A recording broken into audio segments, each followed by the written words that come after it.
noite a todos, muita paz. Dando sequência à nossa maratona ufológica, hoje nós vamos, nesse nosso seminário de 3 aulas, falar sobre raptos de abduções realizados pelos extraterrestres. Na nossa primeira aula de hoje é como os extraterrestres abduzem. Então nós vamos entrar nesse tema, tá? Então, vamos ver a seguinte situação. Então vamos lá.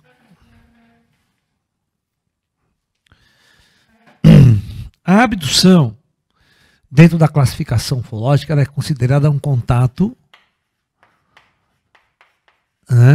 de 4º grau. Ok? Então, nós vamos ter, basicamente assim, em resumo, 2 tipos de contato de 4º grau. Primeiro, a abdução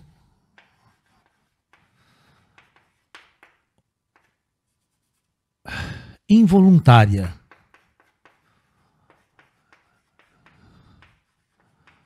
O que é uma abdução involuntária? Eu não quero ser abduzido.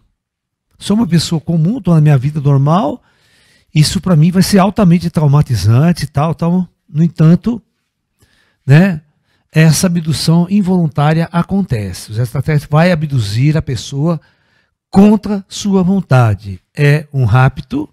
Isso aqui é a mesma coisa que um rapto contra a vontade do abduzido, certo? Ou um rapto à força, às vezes.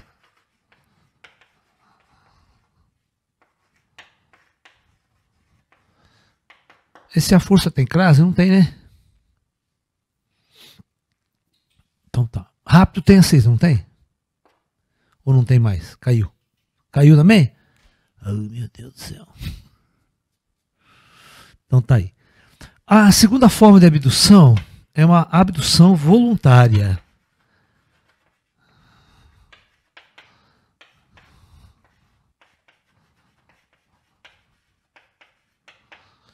O que é uma abdução voluntária? O indivíduo, vai para o contato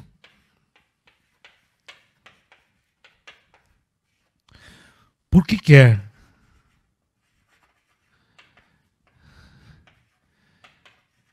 O ET não faz nada à força, o ET o convida e ele voluntariamente vai e adentra a nave do ET. Muito bem.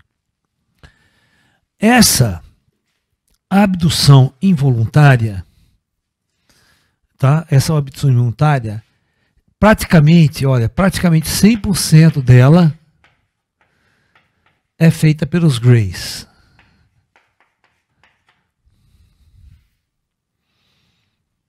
E essa abdução voluntária, praticamente 100% ela é feita pelos, vamos por assim dizer, vou chamar de humanos avançados, vai. Eu não vou chamar de pleidiano porque é muita sacanagem.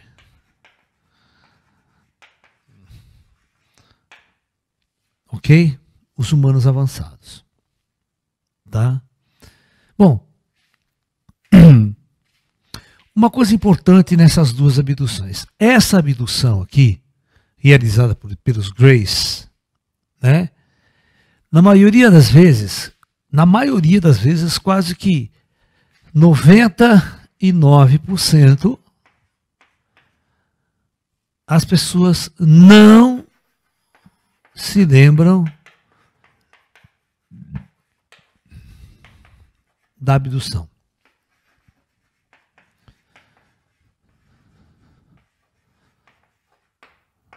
Ok? Eles não se lembram da abdução.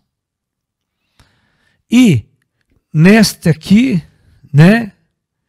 praticamente 100% se lembram da abdução.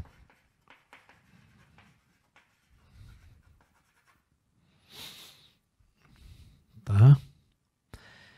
Nós temos que tentar entender, na casuística ufológica, por que isso é assim. Ok? Muito bem.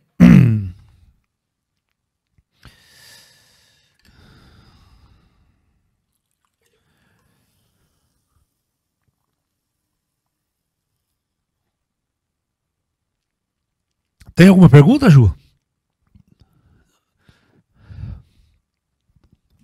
Sonhar com os seres extraterrestres ou com naves pode ser uma forma de abdução? Como devem ser vistas as mensagens passadas durante esse sonho? Calma que eu não cheguei lá ainda. Tá? Eu vou falar, daqui a pouco eu vou falar da abdução do corpo astral. Calma. Né? Não cheguei lá ainda. Tem alguma pergunta relacionada a isso aqui? É mais comum a abdução em corpo físico ou em corpo astral? Bom, no início era corpo astral, corpo físico. No início era só corpo físico. Ninguém sonhava, ninguém pensava em ET. Tá? Ninguém pensava em ET. Na década de 60 ninguém sonhava com ET, ninguém tinha contato psíquico com ET. Era pouco, era muito pouco.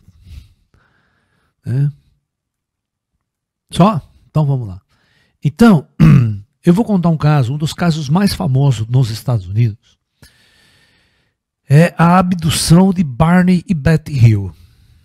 Tá? É na década de 50. Um casal, eles eram interracial, porque ela era branca e o marido dela negro. Já é nessa época, já é meio complicado, né? O racismo americano era chateado. Eles foram fazer uma viagem de carro e, no determinado momento, eles começaram a sentir uma sonolência muito grande, viram uma luz no céu e começaram a sentir uma sonolência muito grande. E ele conta que ele parou o carro no acostamento. E dormiram.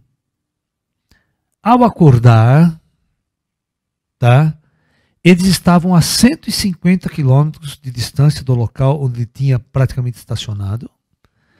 E já era 5 horas da manhã. E eles tinham saído 11 horas da noite para uma viagem de 100 quilômetros, que demoraria no máximo 2 horas. De uma cidade a outra. Então eles não entendem uma coisa que na casuística ufológica foi chamada de viagem interrompida. Só que eles não se lembram de absolutamente nada do que tinha acontecido. Nada. Aí quando eles chegam em casa, muito estranho tudo, ele vai contar para os amigos, vai contar isso. Ele quando ele chega perto do carro dele, da parte do farol do carro dele, o relógio dele para e é atraído magneticamente, como se o paralama tivesse imantado, e gruda o relógio dele, sabe? A parte de ferro do relógio gruda. Está muito magnetizado naquela parte frontal do carro e ele não entende por quê. E todos esses fenômenos, essas histórias, fez com que ele contasse a sua história para a Força Aérea. Na época, quem era? Hynek, o cara do projeto Livro Azul, cientista. Então, eles fizeram em ambos uma hipnose regressiva. Lembrando que nenhum dos dois se lembrava de... Desculpa, pessoal. Ju, traz a cloroquina. Essa é boa, né? Nenhum dos dois se lembravam de absolutamente nada do que tinha acontecido. Tá ok? Até tá ok, né? Aí, separaram ambos e ao mesmo tempo fizeram a regressão e gravaram. Ambos contaram identicamente a mesma história com riqueza de detalhes. Bom, a nave pairou sobre o carro morreu o motor. Eles foram abduzidos com carro e tudo para dentro da espaçonave, com raio trator. Tá? Passaram todo o tempo dentro da nave, foram conversar, só que eram Greys. Eles ficaram muito assustados com os Greys a princípio. Certo, os Greys não conversavam muito com eles, não davam muita bola. Diz que eles ficaram em um determinado momento meio paralisados. Eles fizeram todos os exames médicos. Os Grays fizeram todo o check-up geral nos dois, tirando a amostra de sangue, a amostra disso, a amostra daquilo, a amostra de tudo. Tá? E, após esse término, eles devolveram o carro, e eles dentro do carro, sem lembrança, eles apagaram a memória deste fato. Eu quero que vocês entendam uma coisa. Os Grays, por isso que eu falo, 99% dos casos, as pessoas abduzidas pelos Grays não se lembram de absolutamente nada do que aconteceu. Pelo fato dos Grays serem uma raça bem diferente, bem estranha ao nosso status quo, e a pessoa não está pronta nem preparada para um contato, para uma abdução, os CTs apagam a memória para que essa pessoa não venha sofrer um trauma psicológico muito grande após esse contato. E mesmo após a regressão, né, o indivíduo ele não se lembra naturalmente, ele só ouve a história que ele mesmo contou em regressão, certo? Então ele não fica traumatizado com a história, tá? Mas isso rendeu um best-seller nos Estados Unidos. Eles publicaram um livro chamado A Viagem Interrompida. Entendeu? Então, em muitos casos, né, o contato com os Grays, as pessoas não se lembram. Mas veja só uma coisa muito interessante. Esse caso levanta uma questão muito interessante. Se os Grays têm a capacidade de apagar qualquer área de sua memória, ele também tem a capacidade de implantar memórias em você. Eles podem até implantar um conhecimento que você não tem. Você sabia que eles podem implantar um software em nós? Isso conversando com eles. E você sai tocando piano maravilhosamente bem? A pessoa que nunca tocou piano na vida. Eu implanto um software pronto numa área do seu ser e você. Não seria interessante? Quer aprender a tocar piano em apenas 30 segundos? Né? Vamos chamar os Grays com a maquininha dele de implantar uma programação específica. Né? Então, só para a gente ter uma discussão dessa. Então, nós estamos só falando como são as abduções. Tá? Então, esse é um tipo de abdução realizada pelos ETs, onde a pessoa é abduzida com carro e tudo. Ok? No Brasil, nós tivemos uma abdução também involuntária, né? Mas não pelos Grays, agora pelos humanos avançados. Né? Na verdade, eu não posso colocar 100% aqui, ó. Eu tenho que colocar 99%. Senão seria incoerente. Tá? E a voluntária, né, praticamente 100%. Então, no Brasil nós tivemos uma abdução muito interessante, que é o famoso casal Hermine e Bianca, que eles vinham fazer uma viagem de Rio de Janeiro até Minas Gerais, até Belo Horizonte, com um carmanguia vermelho na década de 70. Tá? Na década de 74, se não me engano. Aí, eles eram um casal de testemunho de Jeová, daqueles fanáticos, né? E a nave desceu, ele teve sorte, que era uma nave de humanos avançados. Se fosse dos Grays, aí que ele estava lascado, era o Satanás e o demônio mesmo. Abduziu eles com carro e tudo para dentro da espaçonave, tá? Presta bem atenção. Quem assistiu a aula de ontem sobre ciência dos extraterrestres? Né, Ju? Foi ontem, não foi? A ciência dos extraterrestres? Sábado, o curso passado. Então eu vou contar um fato descrito no livro da Bianca. O livro da Bianca descreve muito bem essa abdução. Presta atenção no que ela vai contar. Ela vai contar que ela estava dentro do carro, essa luz se aproximou, ficou em cima do carro e meteu uma luz muito forte sobre eles. E ela conta que ela conseguia ver o motor do carro. Ela conseguia ver as peças do motor do carro. O carro parece como se ficasse transparente em alguns aspectos. A luz era tão penetrante que ela praticamente passava por dentro dos objetos. E aí ela sentiu que tudo que estava no carro começou a flutuar. As coisas, os objetos. E ela sentiu que ela não tinha peso nenhuma, que o braço dela começou a ficar leve, leve, leve, leve. O que significa isso?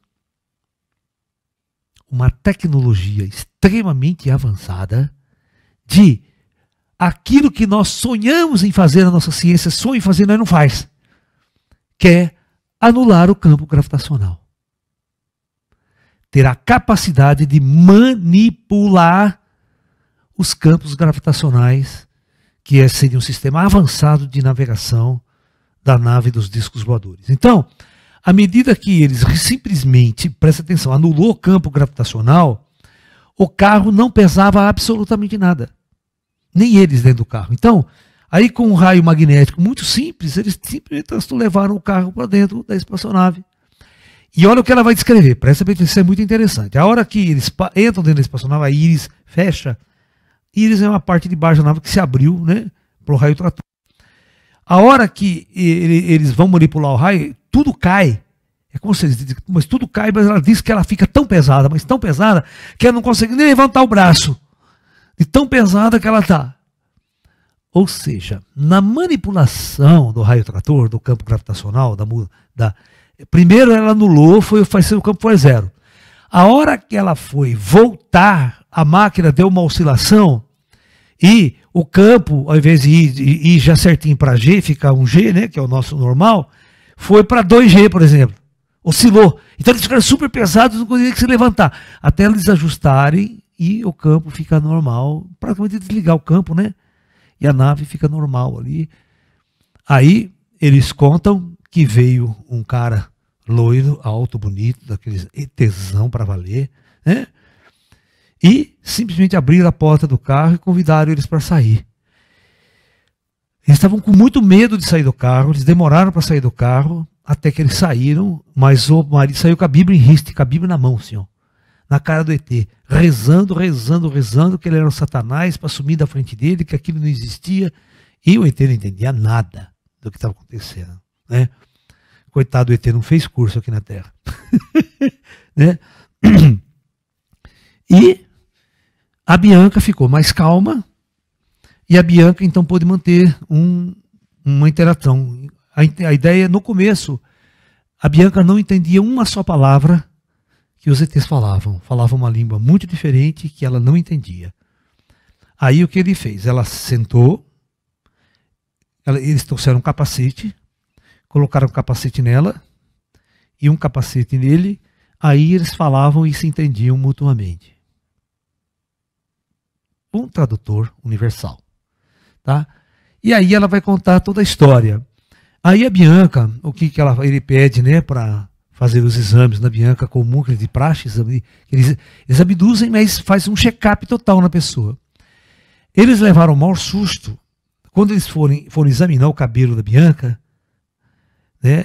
Eles foram examinar o cabelo, eles puxaram, se mexeram no cabelo, saiu, ela estava de peruca, porque ela tinha raspado a cabeça por um tratamento de piolho. Eles levaram um susto quando o cabelo saiu na mão, assim.